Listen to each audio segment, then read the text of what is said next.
Republicans are going all in on the culture war attacks, banning children's books, outlawing teaching racism, and restricting what schools can even say on LGBTQ plus topics like Florida's Don't Say Gay bill. They're now even attacking Democrats who oppose these anti-gay laws as, quote, groomers and pro-pedophile, as Congresswoman Marjorie Taylor Greene tweeted recently.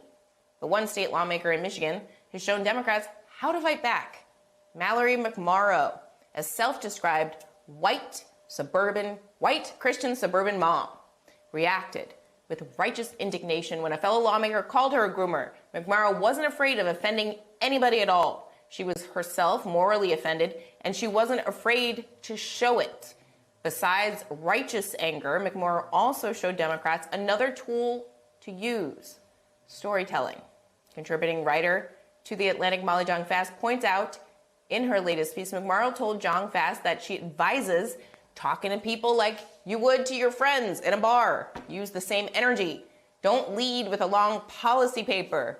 I don't know how many sessions at Netroots Nation I have sat in that say that exact thing. Molly Jong-Fast joins us now. Molly, why do Democrats have such a hard time responding to outlandish Republican attacks like that they're pedophiles or groomers? It feels like that's an easy one.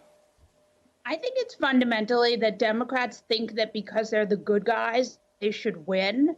And it's completely not how it works, right? I mean, there's a world in which, it's a fantasy world.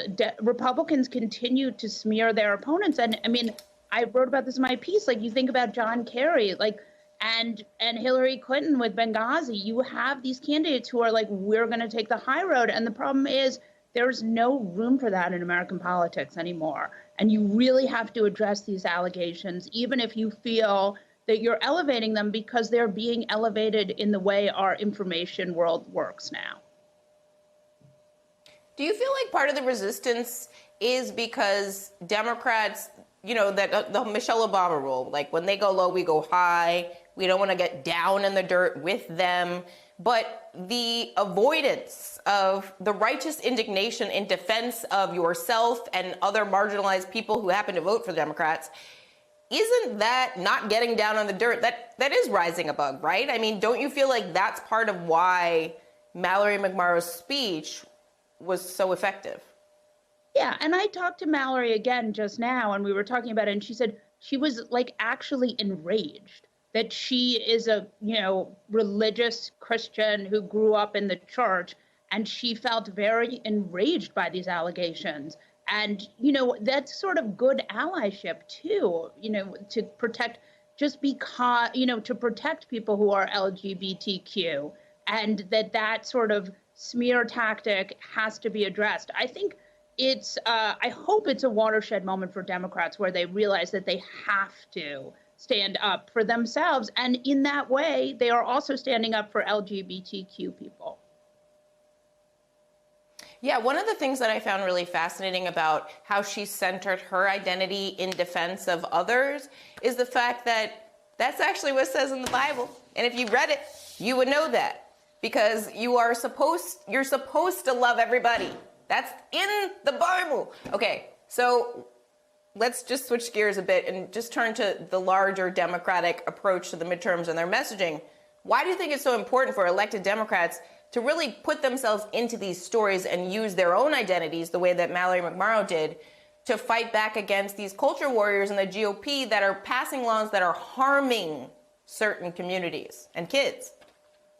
Because the Republican Party has started to harden against democracy. And what they want is they want their enemy to be dehumanized, right? They want them to be faceless, to be not real. So when someone like Mallory McMorrow says, I'm a mother, I'm a Christian, I grew up in the church, you can't have that same kind of feeling like this is the enemy.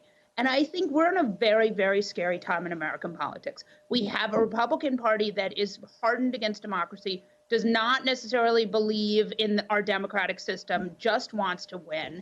And we are in a situation where we really, really have to take this seriously. And this midterm, we could stop. I mean, the 2020, we're seeing more and more. The 2020 election was a case of Republicans really trying to set it up for 2024. And it's quite scary. And I think that Democrats need to run these elections like it could be their last.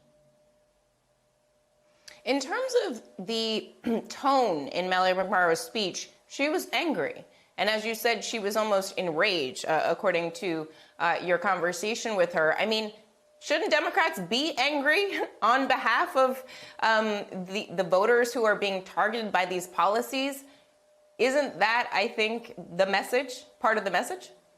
Yeah, I think absolutely. And I think it's important for Democrats to remind people Republicans have moved into a crazy world. They are acting in a crazy way. This is highly radicalized behavior. Democrats are not radicalized. The two sides are not the same. Republicans are acting in a really crazy anti-democratic way. And I think that Democrats need to stand up for themselves and to stand up for their constituents and to stand up for democracy.